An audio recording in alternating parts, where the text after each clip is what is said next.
Well, continuing this discussion of the whole transgender ideology and protecting children from all the harmful, life-altering procedures that come with this, when considering this whole topic, many on the left point to the authority of medical organizations. They claim that all these groups are following the science. But there's a big problem with that position, and that is very simply that almost all of these organizations in reality have been captured in the pressure from the left, and they're terrified. And when you look at serious studies of research that are led by open-minded, authentic scientists, they reject the concept that gender surgeries and other treatments for children are a good thing. And this is precisely what we're seeing in many European countries as they study this issue. So why is America so far behind the science? Well, joining me now to discuss this and more is Dr. Jennifer Bauwens. She's the director of the Center for Family Studies here at Family Research Council. Dr. Bauwens, thank you. Always great to have you back on Washington Watch. It's good to be with you, Jody.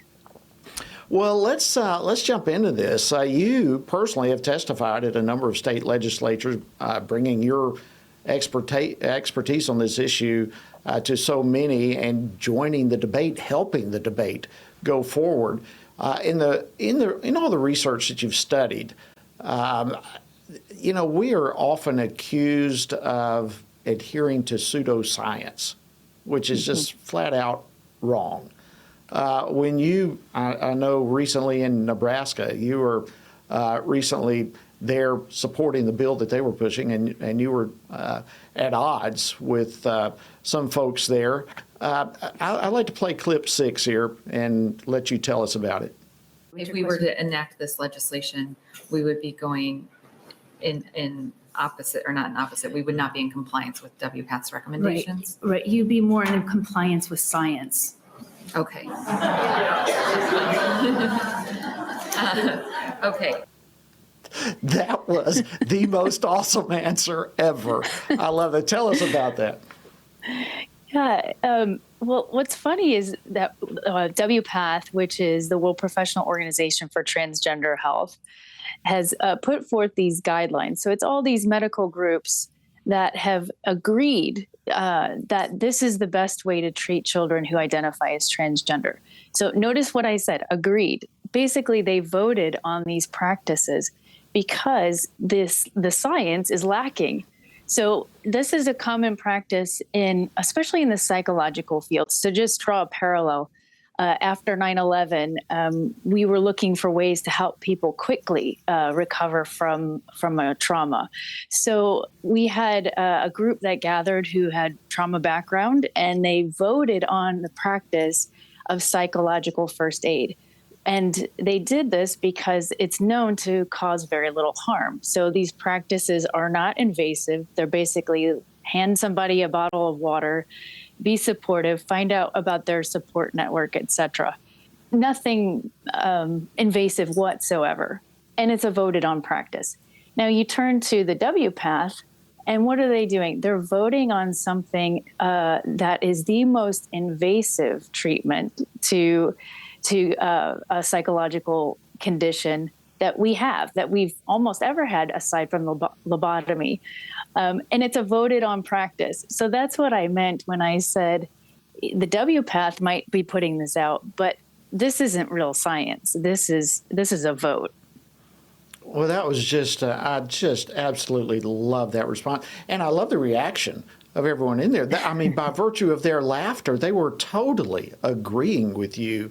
And I just really, that was remarkable. Well, let's talk about this, because I know you've been heavily involved in this as well. There's a number of European countries that are recognizing what you're saying, and they're actually reversing their course. Do they not face the same type of pressure from the left that we seem to have here in the United States? I think that they do face that kind of pressure, but the difference is that they've been doing these transgender surgeries longer, and they also have socialized medicine. And so I'm not an advocate for socialized medicine, but what one of the benefits is that they have a better tracking system. And so they've been able, like for Sweden, for example, they've been able to track the results of those who were offered transgender surgeries.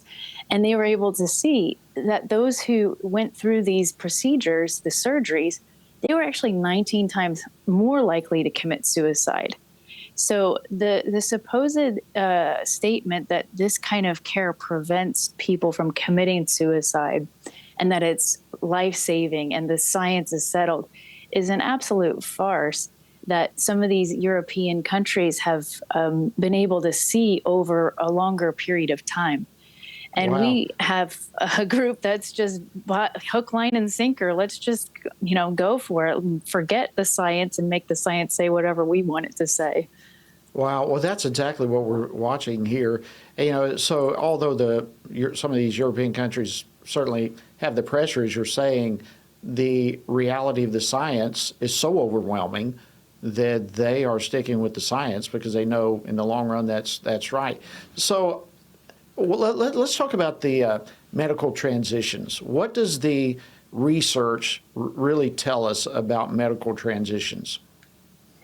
Well, here's the thing, Jody. What's so interesting is that when we look at this body of research, and you look at, we could even parse out this issue and then insert a whole other research topic. And if we just look at the methods alone, we're at the very beginning stages. So what you would call like an exploratory stage of research, where we don't even have the terms defined. So we don't know who exactly we're talking about. Because if you haven't defined who's non-binary, what does that mean? And who's transgender? What does that mean? Then how can we properly make claims, scientific claims about them, whether it be in the physical or the psychological? So, this is a real problem. The CDC hasn't even properly defined these folks. And so when someone decides to detransition, meaning that they go back to their biological sex, the accusation is, well, they weren't really transgender. Right. So you haven't properly defined your terms. And to answer your question, what we do know from the medical We got journals about 10 seconds, Jennifer. is that it is very dangerous, and there are irreversible physiological procedures that are harming children. Doctor, thank you so much for joining us. Thanks for your incredible leadership in this regard.